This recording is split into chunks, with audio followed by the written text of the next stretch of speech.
없어요. 압살롬 때문에 고난을 겪을 때는, 아들 때문에 고난을 겪을 때는 힘들었는데 막상 아들이 죽으니까 이 다윗이 통곡을 합니다. 아들을 잃었기 때문이죠. 다윗이 그로 인해서 왕권을 다시 찾습니다. 그런데 그 왕권이 이전처럼 강력하지가 않습니다. 왜냐하면 다윗이 이 아들과 내전이 딱 일어났을 때 치명적인 실수를 범하게 됩니다.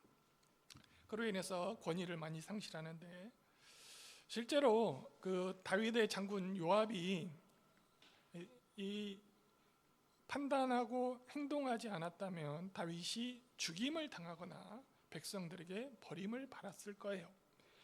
그런데 이 다윗이 요압의 말을, 장수들의 말을, 자기 부하들을 전혀 고려하지 않고 자기 아들을 살려라 이렇게 말을 했던 것이죠. 그러나 전쟁의 승패는 이 장수가, 왕이 죽어야 끝나는 전쟁이었기 때문에 요압이 다윗의 아들 압살롬을 처형하게 됩니다.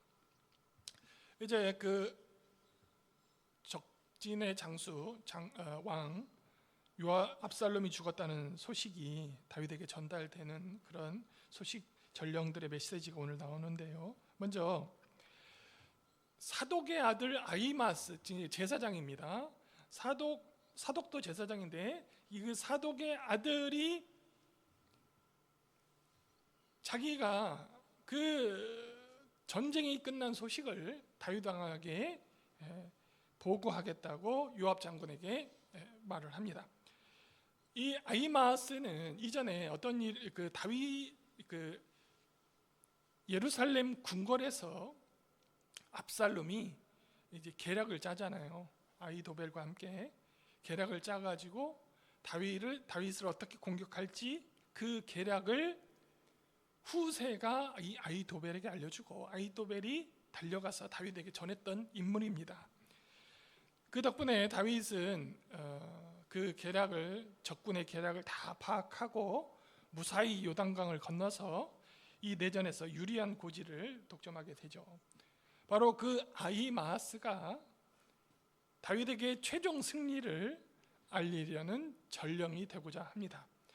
아히마스가 전하려고 하는 소식이 19절에 나오는데요. 여호와께서 왕의 원수를 갚아주셨다. 19절 같이 한번 읽어봅니다. 시작. 사독의 아들 아히마스가 이르되 청하건대 내가 빨리 왕에게 가서 여호와께서 왕의 원수를 갚아주신 소식을 전하게 하소서. 자, 여기 제사장의 아들 아히마스의 말을 자신이 보시면은 하나님께서 다윗 왕의 원수를 갚아주셨다. 그 소식을 전하게 하소서 이렇게 말을 하잖아요. 압살롬이 다윗을 아버지를 거역하고 반란을 딱 일으켰을 때 시므이 같은 사람, 일부 시므이 같은 사람들은 그것을 다윗의 죄에 대한 하나님의 심판이라고 생각하고 다윗을 막 비난합니다. 다윗이 살인을 하고 남의 것을 빼앗은 것처럼 너도 왕위를 빼앗기고 살해당할 것이라고 거침없이 이 시므이가 비난을 했어요. 다윗도 나단 선지자의 저주를 기억하고 있던 다윗도 그 재앙이 밧세바 사건에 대한 하나님의 심판이라고 다윗도 생각하고 있었어요. 아히마스는 그 징계의 하나님이 다윗을 이 전쟁에서 승리하게 하셨다. 그리고 하나님의 심판이 멈추었다. 하나님의 은혜가 다윗에게 임했다. 이 점을 아히마스가 자진해서 전하려고 했던 것이에요. 전쟁의 승리뿐만 아니라 하나님의 은혜가 다시 다윗에게 임했다는 것을 이 제사장의 아들은 전하고 싶었습니다. 그런데 요압이 말려요. 요압이 군사령관이잖아요. 이 전쟁을 승리로 이끈 요압이 아히마스를 말립니다. 그것은 아히마스가 다윗에게 전할 소식, 그게 결코 좋은 소식이 아니기 때문이었어요. 20절 보시죠. 같이 읽습니다. 시작. 요압이 그에게 이르되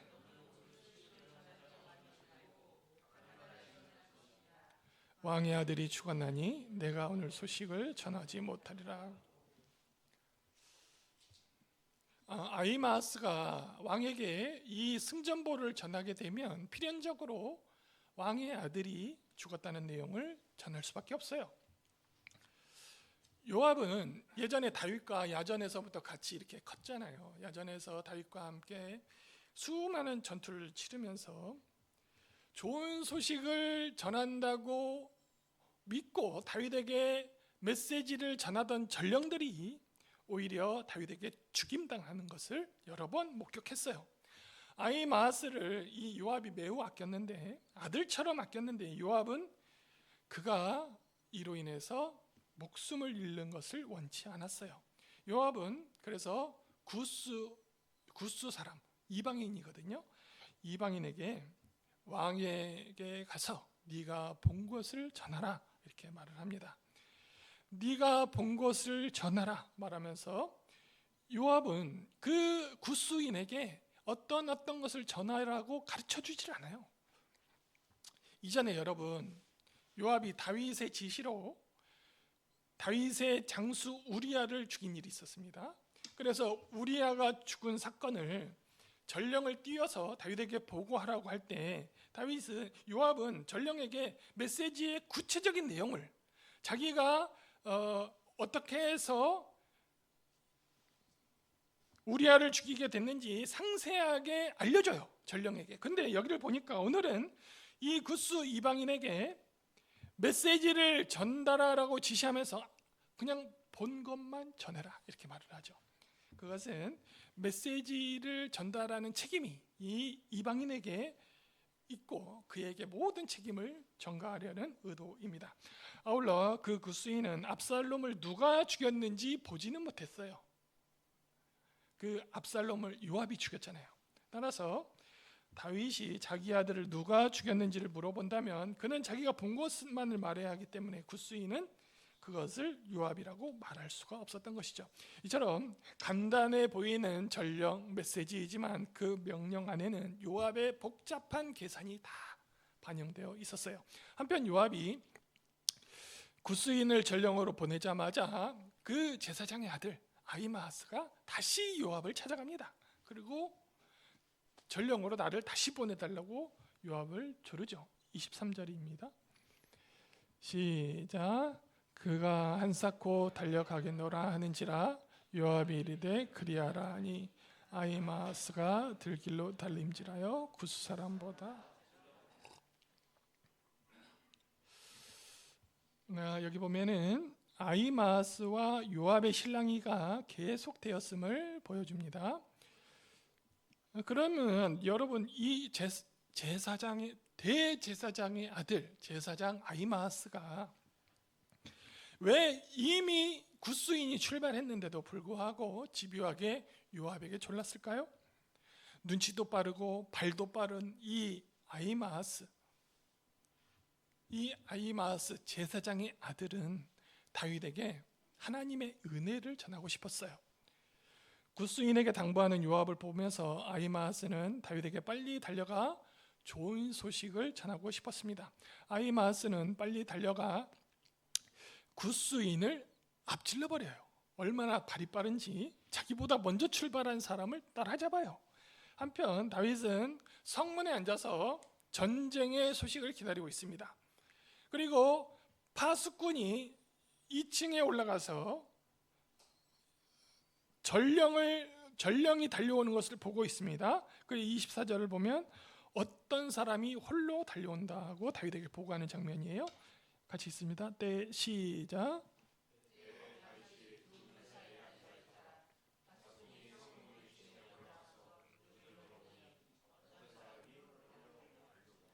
여러분 이 전령은 신속함이 생명이죠. 그래서 보통은 혼자 움직입니다. 그런데 보통은 혼자 신속하게 움직이지만 이 메시지가 매우 중요하거나 이 메시지를 듣고 즉각적으로 반응을 해야 될 때면 그럴 때면 전령을 복수로 보내기도 했습니다.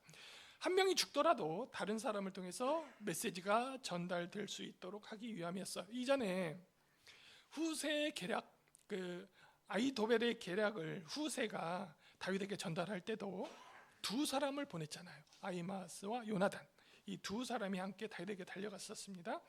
이 때문에 전령이 혼자 오고 있다, 이 보고를 받았을 때 다윗은 불안했습니다.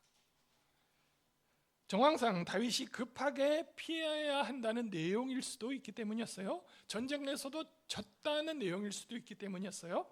파수꾼이 다윗의 그 불안감을 감지하고 멀리서 또 다른 사람이 달려오자 또 소리칩니다. 26절 보시죠. 파수꾼이 본즉, 시작.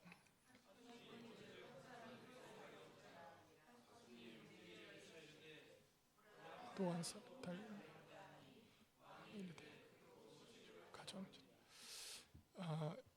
요압이, 그러니까 이제 다윗이 전혀 전령의 메시지를 알지 못하는 상황에서 요압이 두 사람을 보냈다는 것은 그 메시지가 보통 일이 아닌 것이죠. 그때 파수꾼이 첫 번째 전령, 첫 번째 오는 사람이 가까이서 오는 걸 보니까 사독의 아들 아히마아스다라고 말을 하죠. 이 왕이 이는 좋은 사람이니 좋은 소식을 가져올 것이다 라고 틀림없다 이렇게 말을 하죠. 27절 보시죠. 파수꾼이 이르되, 시작.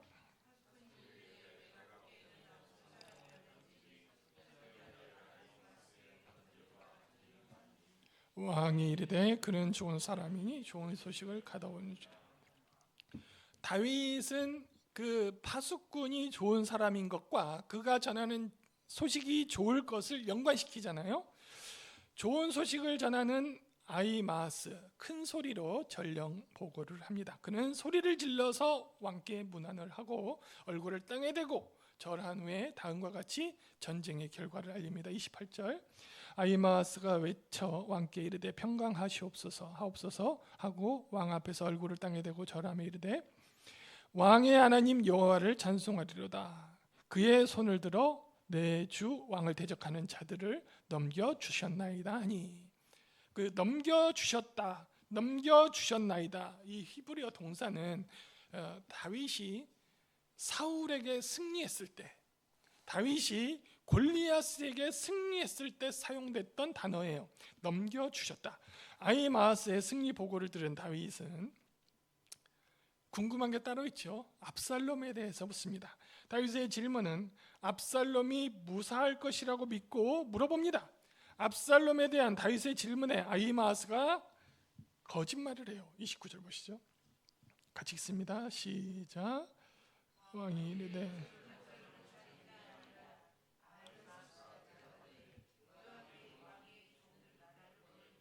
크게 소동하는 것을 보았으나 못하네.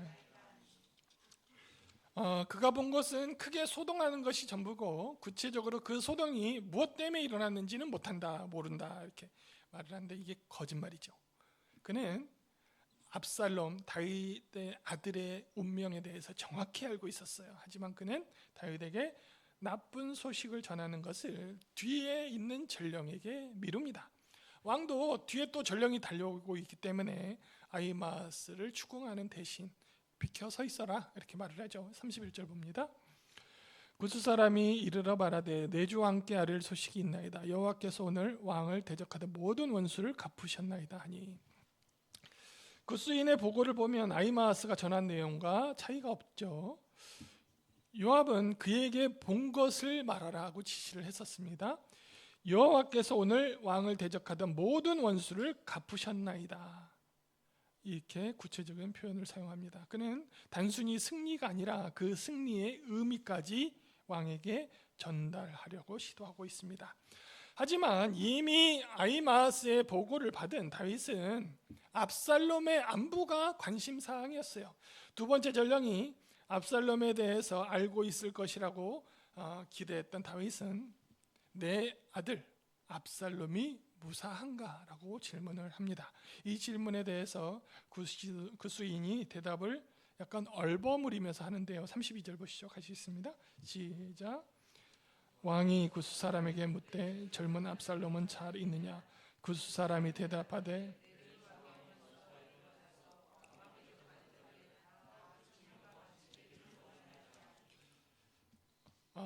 다윗이 젊은 압살롬의 운명에 대해서 물었는데 구스이는 대적들이 그 청년의 운명책이 되기를 원한다고 대답을 하죠. 대적들이 그 청년처럼 되기를 원한다. 다윗이 그 말을 듣고 이제 아는 거죠. 다윗이 대답을 듣자마자 아들의 죽음을 애도하기 시작합니다. 그럼 여러분, 왜 이 구스이는 눈치 없이 다윗 왕 앞에서 아들의 죽음을 함부로 평가를 합니까?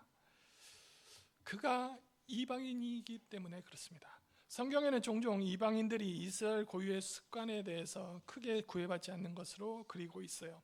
아말렉의 전령이 사울 왕이 죽었다고 다윗에게 보고를 당당히 밝힌 것이 바로 그와 같은 예입니다. 구스인도 이스라엘 왕자에 대한 예우는 물론이고 이스라엘 왕에 대한 감정에 대해서 존중이 전혀 없어요. 그럼 여러분, 다윗이 이 전령을 죽였을까요? 압살롬이 죽었다는 소식을 들은 왕이 감정이 북받쳐 오르기 시작합니다. 나쁜 소식을 들은 다윗이 이 전령을 죽이거나 요압을 처벌할 것으로 우리들은 예상했지만 본문은 그런 예상을 뒤집습니다. 아들의 죽음을 애도한 다윗은 구스인을 처벌하지도 요압을 징계하지도 않아요. 오히려 후반부를 가보면 요압이 다윗을 강하게 훈계하는 내용이 나옵니다. 다윗은 그 아들의 사망 소식을 듣고 옥탑방으로 울며 올라가서 내 아들 압살롬아 하며 슬퍼합니다. 이 장면을 보면 요셉이 아들 야곱이 자기 아들 요셉을 잃어버렸을 때가 연상됩니다. 자식을 잃은 부모들은 모두 자식을 따라 죽기를 원할 정도로 비통해합니다.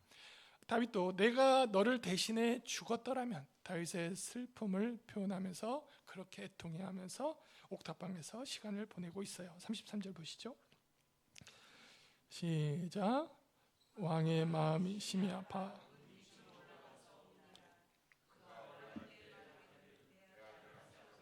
내 아들 압사, 차라리 내가 너를 대신하여 죽었더라면. 여러분, 다윗이 얼마나 통곡을 크게 했냐면 이 다윗의 울음소리가 모든 백성에게까지 들렸다. 그렇게 얘기가 써 있습니다. 그 백성들이 왕이 통곡한다는 소식을 듣자 전쟁에서 승리의 그날이 초상날이 되어버렸어요. 전쟁에서 목숨 바쳐 승리한 군인들이 마치 패잔병처럼 그렇게 돌아오게 됩니다. 그때 요압이 왕에게 경고를 하죠. 다윗의 슬픔이 지나치자 요압이 왕에게 찾아가서 7절에 보면 왕이 젊었을 때부터 지금까지 당하신 모든 화보다 더욱 심한 화를 당할 것이라고 왕에게 경고를 해요. 5절 7절 같이 읽어봅니다. 시작. 요압이 집에 들어가서 왕께 말씀드리되 왕께서 오늘 왕의 생명과 왕의 자녀의 생명과 처척과 비빈들의 생명을 구원한 모든 부하들의 얼굴을 부르게 하시니 7절 시작. 이제 곧 일어나 나아가 왕의 부하들의 마음을 위로하여 말씀하옵소서. 내가 여호와를 두고 맹세하옵나니 왕이 만일 나가지 아니하시면 오늘 밤에 한 사람도 왕과 함께 머물지 아니할지라. 그리하면 그 화가 왕이 젊었을 때부터 지금까지 당하신 모든 화보다 더욱 심하리이다. 이 7절이 요압이 왕에게 경계하는 말을, 훈계하는 말을 하는 것입니다. 왕이시여 슬픔에서 그만 일어나시고 왕의 부하들을 위로하십시오. 만일 지금 나가서 왕이 위로하지 않으시면 모든 사람이 왕을 떠날 것입니다. 그리고 왕에게는 전무후무한 화가 임할 것입니다. 여러분, 요압이 왕에게 하는 말이에요. 왕이 신하에게 하는 말이 아니라 요압이 왕에게 하는 말입니다. 먼저 부하들의 마음을 위로하소서. 이 말은 전쟁에서 수고하고 승리한 백성들을 이렇게 복돋아 주라는 말이죠. 그렇지 않으면 젊었을 때부터 지금까지 다윗에게 미친 그 어떤 재앙보다 큰 재앙을 만나게 될 것이다. 요압이 경고하죠. 여러분, 지금 그 자리는 예루살렘 성전이 아니고 마하나임의 이방인들이 있는 이방 땅에, 이스라엘 지역이긴 하지만 다윗의 근거지가 아닌 그 다른 사람들 성에 머물고 있잖아요. 그러니까 순식간에 다시 거기서 반란이 일어날 수도 있어요. 요압의 이 말을 왕에게 하는데 말을 자세히 보면 선을 넘는 듯한 말들이에요. 요압의 말대로 다윗은 백성에게 연설하기로 작정을 하죠. 백성들이 성문으로 모여들었어요. 백성들의 민심을 다 잡은 다윗은 백성들을 북돋우면서 드디어 이 아들에 대한 진압 전쟁이 끝나게 됩니다. 요압의 선 넘은 다윗에 대한 압박을 보면 기세가 무너진 다윗 왕권을 보게 됩니다. 다윗은 내전 중에 치명적인 실수를 했습니다. 한 번은 압살롬을 죽이지 말라고 했고, 또 한 번은 지나친 통곡으로 백성들의 민심을 잃을 뻔했습니다. 그때마다 요압은 권력이 점점 커지고 왕의 권력은 쪼그라들었어요. 요압이 만약 왕에게 충원하지 않았다면, 요압이 만약 압살롬을 살해하지 않았다면 다윗은 아마도 죽었을 것입니다. 요압이 다윗의 명령을 어기고 압살롬을 찌르기도 했지만 요압의 결단이 없었다면 다윗의 안위가 위태로웠을 것입니다. 분명한 것은 다윗의 권력이 점점점 약해지고 있다는 점입니다. 사랑하는 성도 여러분, 이제 전쟁은 끝났고 왕권이 회복되었지만 정작 왕인 다윗은 내 아들 압살롬아, 내 아들 압살롬아 외치면서 무너져 내리고 있었습니다. 세상의 관점에서 보면 압살롬은 제거되어야 할 반역자, 심판받아야 할 죄인입니다. 요압의 군사들은 승리를 자축하려 했지만 다윗은 그 승리보다 잃어버린 아들 때문에 울고 있었습니다. 이것이 바로 우리를 바라보시는 하나님의 마음입니다. 공의대로라면 심판받아 죽어야 할 우리를 향해서 하나님은 내가 너를 대신해 죽었더라면 이라고 하시며 눈물을 흘리시는 분이 바로 우리의 하나님이십니다. 다윗의 이 처절한 통곡이 훗날 우리를 위해 대신 십자가에서 죽으신 예수 그리스도의 사랑으로 나타납니다. 성도 여러분, 여러분들이 오늘 이 다윗처럼 아버지의 마음을 품기를 바랍니다. 여러분의 가정에서, 여러분의 일터에서, 그리고 이 나라에서 단순히 이기는 자가 아니라 한 영혼의 아픔을 공감하며 끝까지 사랑을 포기하지 않는 아버지 같은 사람이 되기를 주님의 이름으로 축원드립니다. 이제 다 함께 주님의 이름을 부르고 통성으로 기도하겠습니다. 주여